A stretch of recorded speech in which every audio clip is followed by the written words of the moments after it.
आप लोग पहले ये वीडियो देखिए।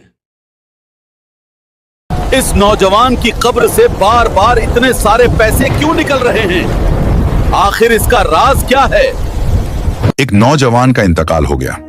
उसका जनाजा रात के वक्त कब्रिस्तान की तरफ बढ़ा। आसमान पर घने काले बादल छाए हुए थे और हवा में अजीब सी ठंडक थी। हर कदम के साथ जनाजे में शामिल लोगों के दिलों में डर उतरता जा रहा था। माहौल ऐसा था जैसे खामोशी भी बोझ बन गई हो। जब मैयत को कब्र में उतारने की तैयारी होने लगी, तभी अचानक वहां मौजूद लोग सन्न रह गए। कब्र के अंदर हर तरफ पुराने सिक्के और नोट बिखरे पड़े थे, जैसे किसी ने कब्र को दौलत से भर दिया हो। यह मंजर देखकर लोगों के हाथ पांव फूल गए। फौरन कब्र खोदने वाले को बुलाया गया। इमाम साहब ने कड़ी आवाज में पूछा, ये सब यहां कैसे आया?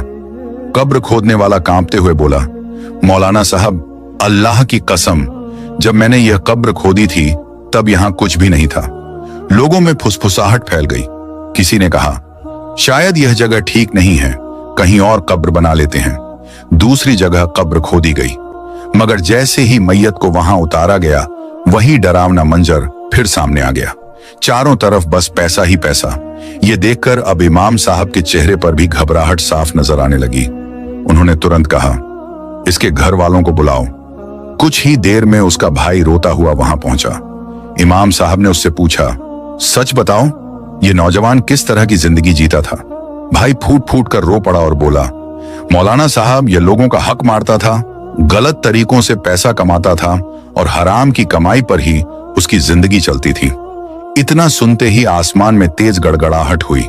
अचानक कब्र के अंदर से दर्दनाक आवाजें आने लगी, मुझे बचा लो, मुझे छोड़ दो।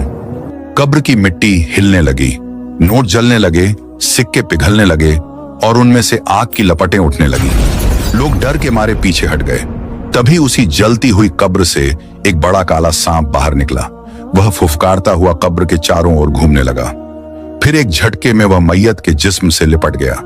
अंदर से दिल दहला देने वाली चीखें गूंज उठी, मुझे माफ कर दो, मुझे छोड़ दो। इमाम साहब कांपती आवाज में बोले, यह हराम की कमाई का अजाब है। अल्लाह जब चाहे, जिस पर चाहे, कब्र में ही सजा दिखा देता है, और कभी कयामत के दिन। उस दिन के बाद गांव का कोई भी आदमी गलत कमाई की तरफ नहीं गया। हर किसी की जुबान पर बस यही बात थी, हराम की दौलत का अंजाम आग और अजाब के सिवा कुछ नहीं।